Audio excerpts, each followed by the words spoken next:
Hey everyone, it's your Peacekeeper coming at you with the next video in our How to Play series on the Japanese destroyer line. This is the Tier 8 Kagero class destroyer. The Kagero class destroyer is a class of 19 destroyers completed in 1939 through 1941. These ships were enlarged and improved versions of the preceding Asashio class, and the major improvements came in the form of tweaking the stability so that the ships were more stable in rough seas, as well as improving the torpedo technologies in the form of better launchers and better torpedo calculator computers, the computers to actually launch and use the torpedoes. The overall design, though, for the armament itself mimics other Japanese destroyers built at the time. You had the single turret up front, and then you had the two super firing pairs in the rear. And this design would be the standard all the way through the last of the Japanese destroyers to be built, with the exception of Akatsuki, which obviously has those 4 turrets and 2 super firing pairs. The overall goal of this ship, though, was to be escorts for largest surface fleets, and that's the way these guys primarily spent their careers. In fact, of the 19 Kagero-class destroyers built, only one, Yukikaze, survived the war. It certainly wasn't for lack of trying on Yukikaze's part, because she participated in the Battle of Midway, the Battle of Santa Cruz, the Battle of Leyte Gulf, the Battle of Philippine Seas. She also did dozens of high-speed Tokyo Express runs throughout the war. Yukikaze also survived Operation Tengo, that's the suicide mission of the Yamato, and she escorted the Shinano, the carrier that was converted from the 3rd Yamato-class battleship hull. Her total mission count was 10 major naval battles and more than 100 escort and resupply missions throughout World War II, and she survived. Of the 82 destroyers built by the Japanese that served in World War II, only 3 survived: Yukikaze, Ushio, and Hibiki. That's it! She was one of them, and it's a Kagero class. Another Kagero class, Arashi,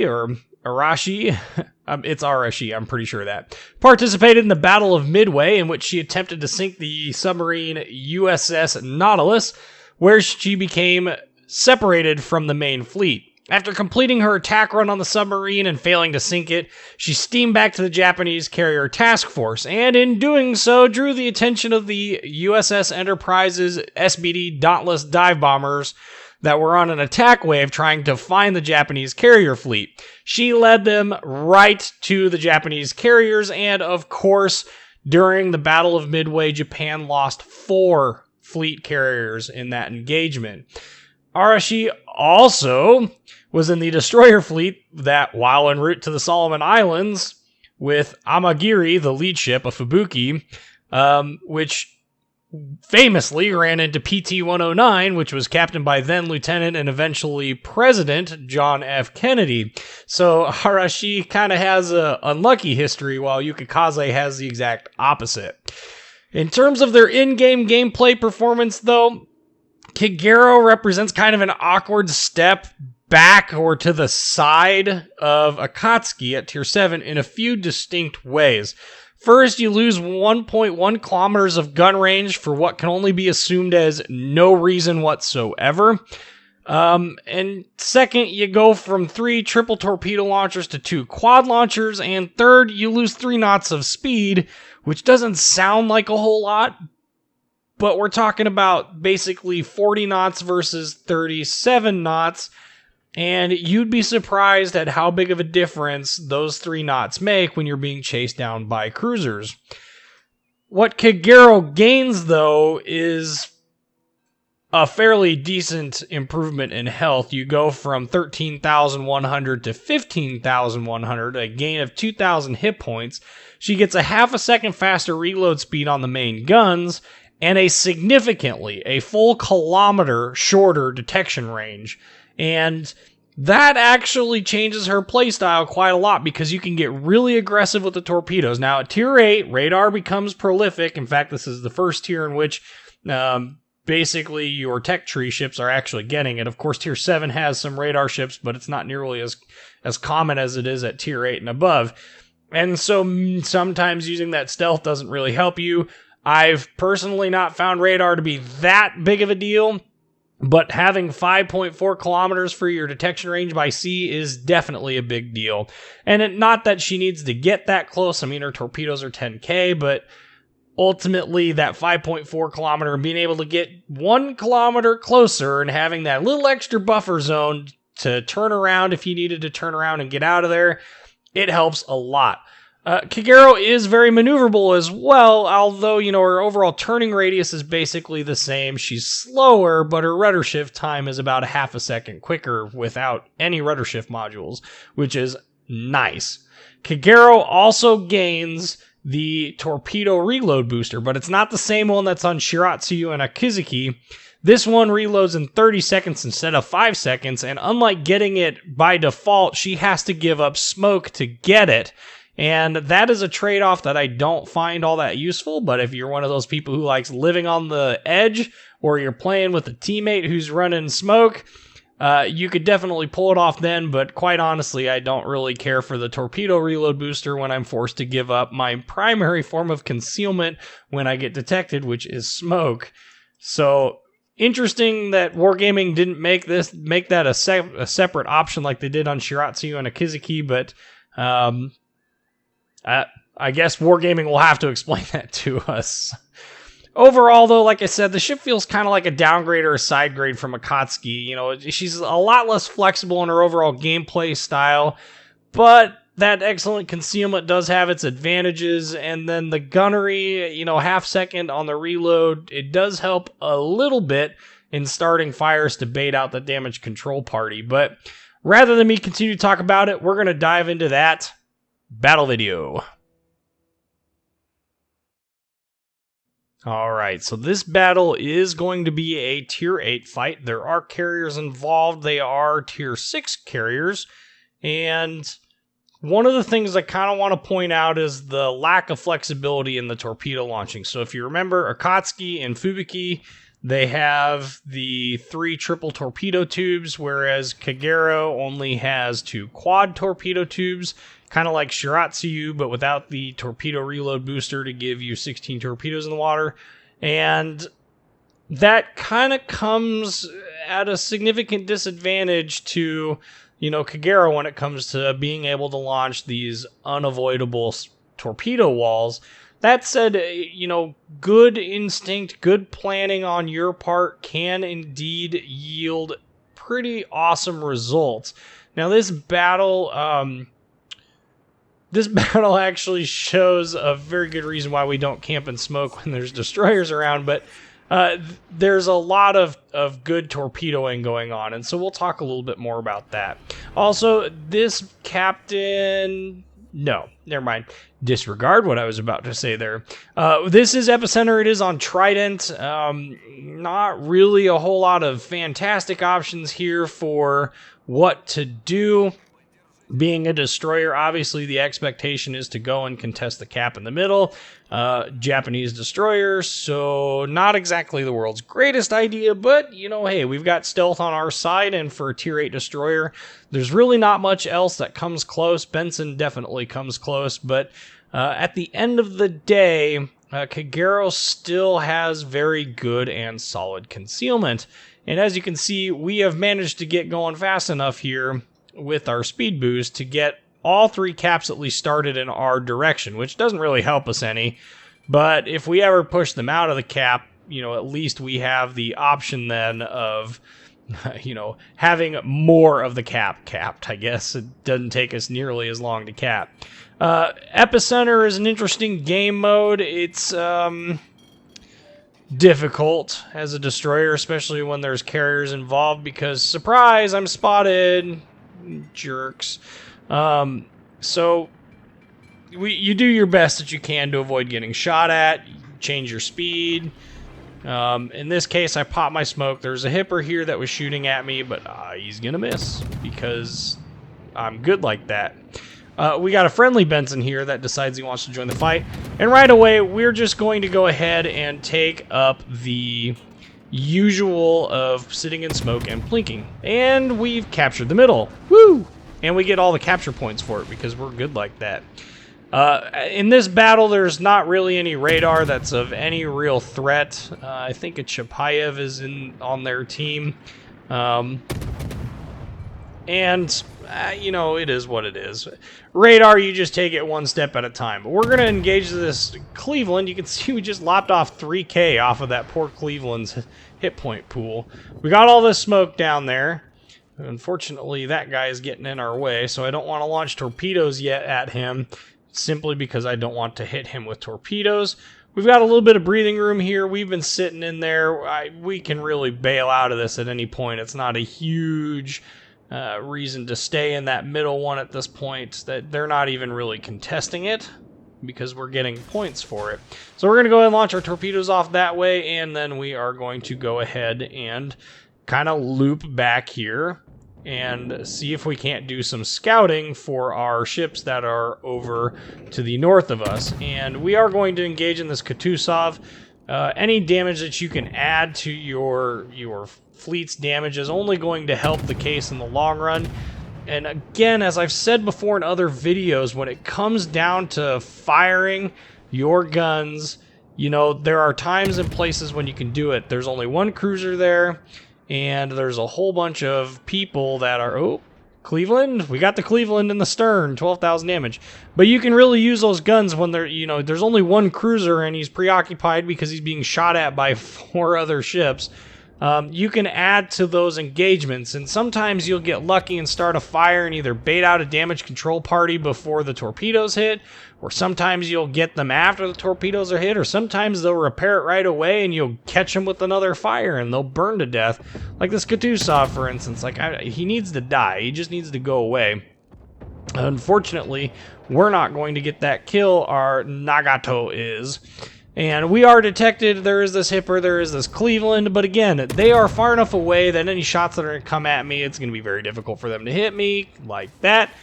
And I'm really not all that overly concerned about it. If their shells do hit, they're not going to be able to kill me unless they get lucky and get a detonation. But I'm running detonation flags. So really not a huge deal. So, you know, hey, we do what we can. Now we're going to dive back on over to this other side because we've got options. There's an Akatsuki over here. You can go play with the elephant lady here.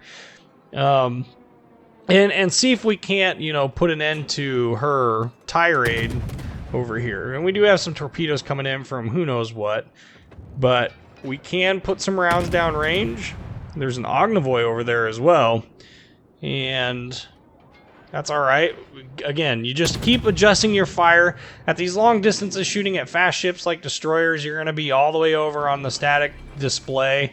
I've been asked before in the past, this is static number 9. It's the in-game ones. There we got some hits. 1,000 damage on that Ognivoy. And he is coming to, you know, he's coming to a stop. He popped a smoke at least. Maybe he's not coming to a stop, but... we're going to go ahead and put rounds down range with regards to our torpedoes, and you can probably imagine what will happen next in a couple of minutes when those torpedoes get there. I won't spoil the complete fun, though. Behind us, surprise Błyskawica. The Polish people have finally figured out how to, you know, surprise, I guess. You know, that's all right. You're exposed to me. I'm not exposed to you, so I will engage you. In fact, well, aside from the fact that he just disappeared for God knows what reason, Megami's got him. Oh, and there goes the Ognivoy. And see, he launched his torpedoes at my smoke. Now, had I been sitting where I was at, I would be in a world of hurt. But because I bailed out of that situation very early on, no problem. We got out in time.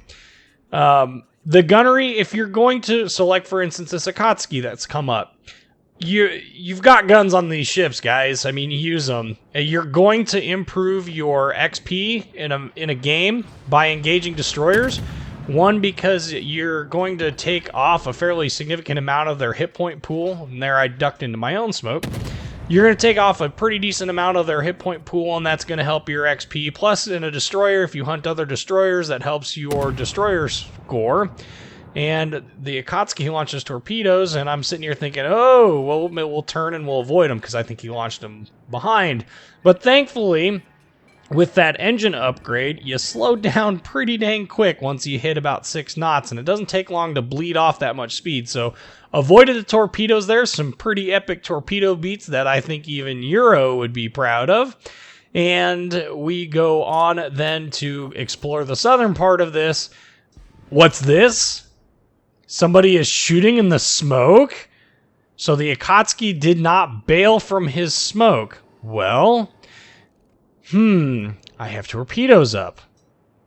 Let's go ahead and let's see if we can't get ourselves another kill of a DD sitting in smoke. And if nothing else, I know I can take this Akatsuki myself. I've got more hit points than he does. He's hurt. He's going to be distracted when I detect him. So we are going to approach him, but we're going to approach him. You can see kind of the direction in which he's going.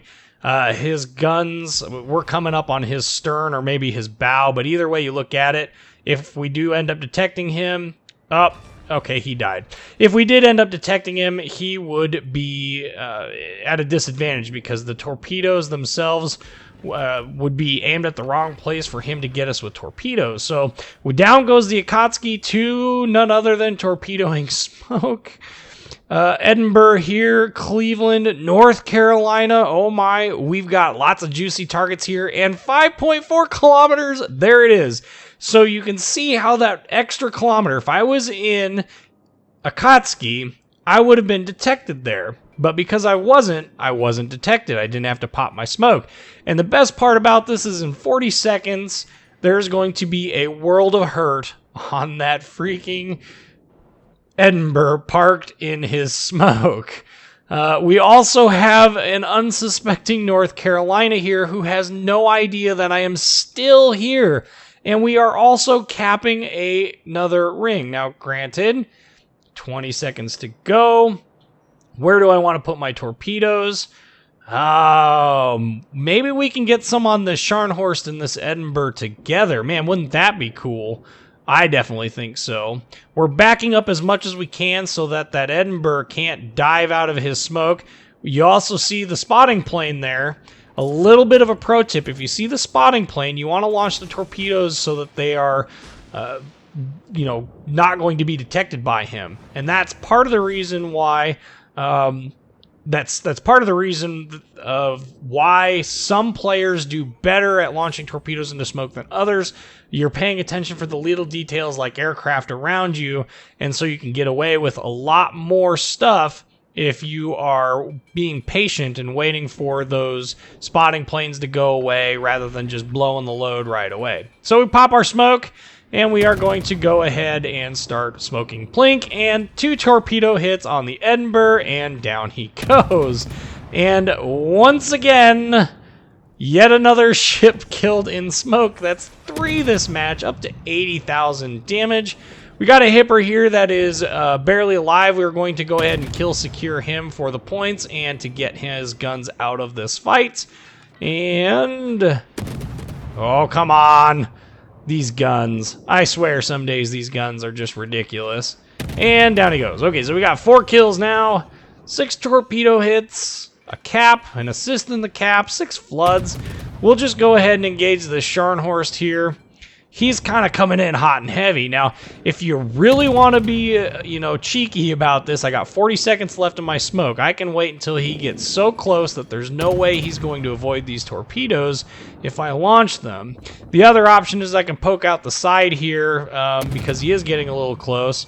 And I actually decided that I was going to wait, but then screw it. We gotta go. So one option on these, what you can do is wait until you are just barely getting out. In this case, 3 seconds. We'll launch a set of torps at him, and we want to launch. Oh, he starts maneuvering right away, so he's pretty smart. So we'll launch well, maybe not. Sometimes, if he had more hit points, I'd launch another set, but he has so few hit points, I'm not going to bother launching the set. The set that I did launch, he's turning into them, so there's a good possibility that I could have hit him with those. No, that wouldn't have hit him, but that's okay. We put some damage down on him, and... uh-oh. Oh, he's going to scuttle me, huh? So rude. Yeah, it's probably not your day to be playing a destroyer. You did get quite heavily abused there. And now all that is left is their carrier. There's the Ryojo. We don't have the range to engage him, and there's the 1,000 points. So, very interesting game. Lots of luck when it comes to ships just parking in their smoke, but 89,258 damage, 4 kills, 1 cap, 1 assist in the cap, 6 floods, 6 torpedo hits, 89 gun hits, guys, gun hits, and then 2,402 base XP. There you can see the detailed report. Only 697 damage by flooding. Everything else was just straight up gun or torpedo damage. And there's the credit and XP screen. Overall, I think Kagero, it's not going to hang around in my fleet. I think Akatsuki is a much better ship. It's much better placed, and it's for tier-wise as well. Much more flexible and a lot more fun. But Kagero's not a bad ship, and the grind is no longer what it used to be, which was painful and awful. But anyway, I'm your Peacekeeper. You guys know the drill. Like, comment, subscribe, and thank you for watching.